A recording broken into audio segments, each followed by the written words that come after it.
Is that there's a lot of things that we bring to the table with God. And God said, I can't use all of that stuff that you bring into the table.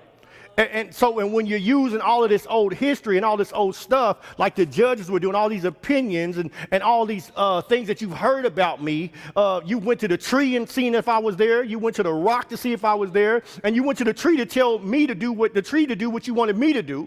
And when the tree wouldn't do it, because they had this thing where they would roll the trees around.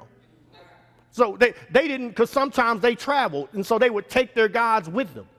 You ever taken your God with you? You ever taken the thing that you looked at your God, your idol, the thing that's your person, place, or thing that we look as a source that's really just a resource?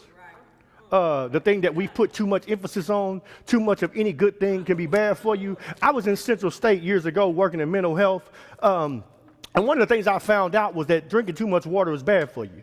Now, had you told me that before I started working there, I would have thought you was crazy. I didn't like water at the time anyway, so that would have never been a struggle for me with the water. But what I found out is what they call a water intox.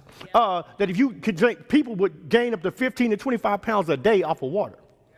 Just drinking water. We're not talking about high blood pressure, water retention. We're talking about water consumption.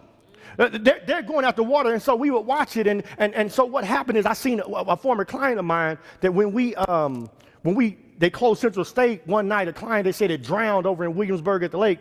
Out on 38th Street, had died and drowned, and they gave the name of the client, and I knew that client didn't drown because he dove in while it was dark. That client was literally at the lake trying to drink it dry.